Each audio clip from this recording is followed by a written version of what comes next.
Hi, biology.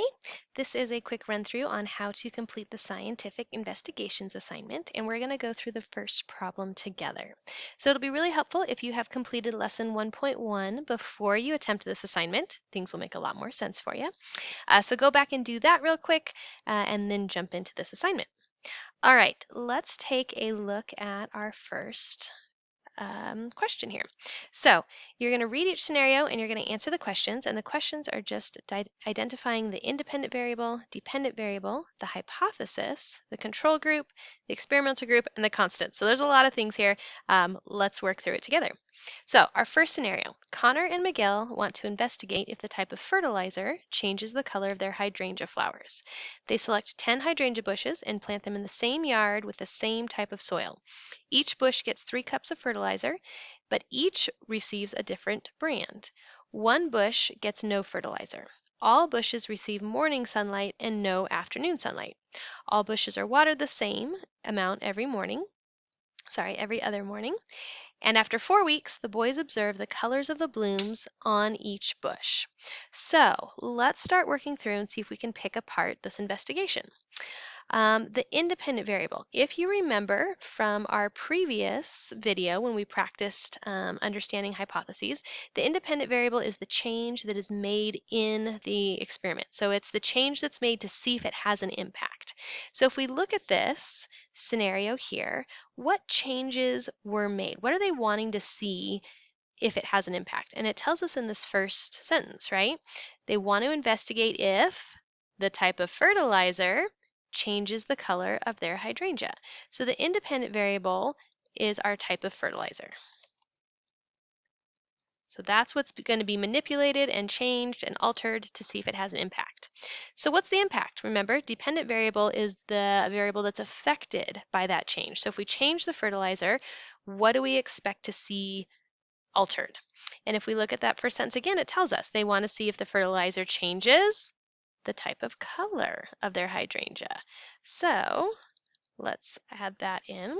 So color of hydrangea flower. And you could even just put color of flower. That would be fine. Or flower color. That's even shorter. Okay, so the hypothesis. This is where you get to write your own hypothesis based on their experiment. So they didn't use an if-then hypothesis. So their experiment is technically incomplete right now. So remember, we want if, and whatever our change is, comma, then something will happen, period.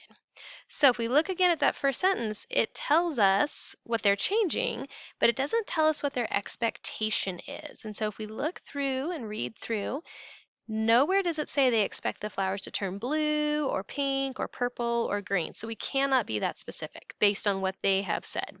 So we do know if we change the type of fertilizer, so we can add that in. So if the type of fertilizer is changed, then what are we expecting? And we can even say, we can even make this a little bit more specific. Well, let's leave it as that because we don't really know what brands they're using, so we can't really say if they use Ortho, I think, is a brand. I don't really know. So we're just going to leave it general in this sense. We want to be as specific as possible, but we can't be any more specific with this one. So if the type of fertilizer is changed, do we think the fertilizer is going to impact hydrangea color?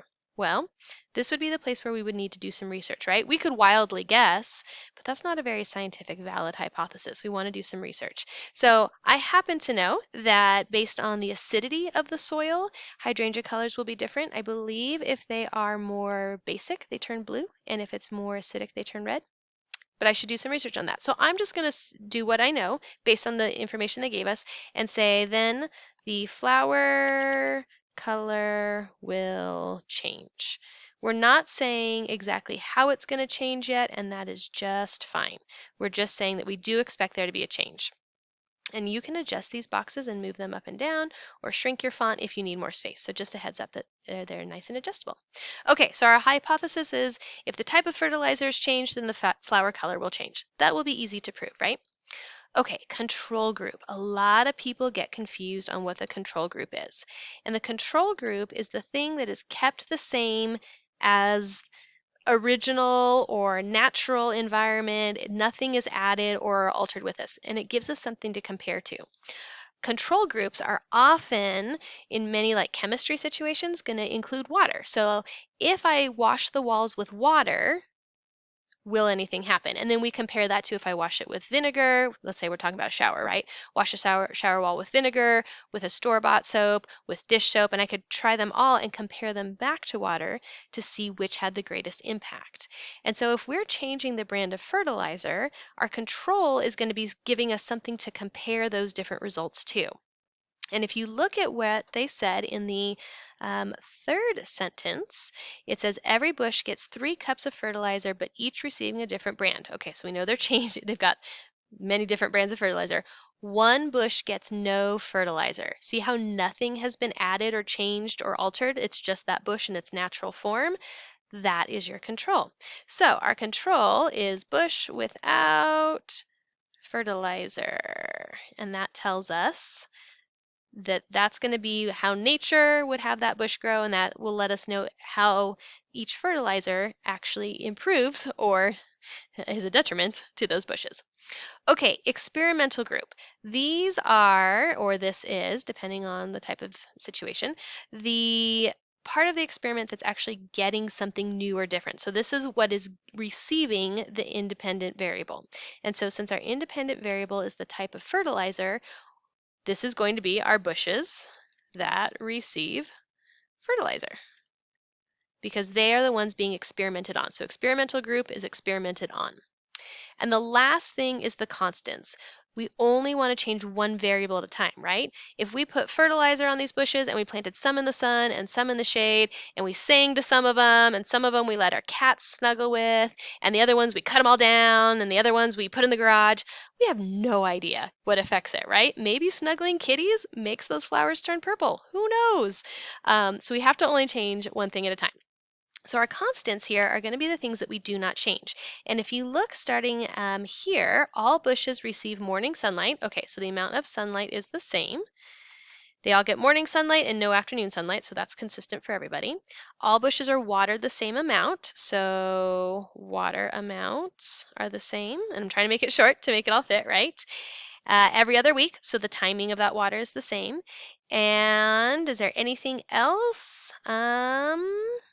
Oh, if we look back up here, they select 10 hydrangea bushes and plant them in the same yard with the same type of soil. So the soil stays consistent and the location stays consistent because they're in the same yard.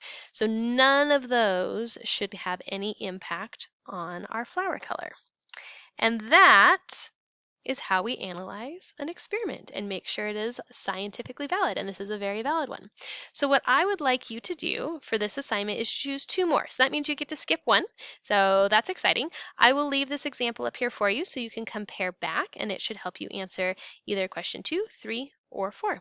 If you have any questions, let me know, and enjoy. Good luck.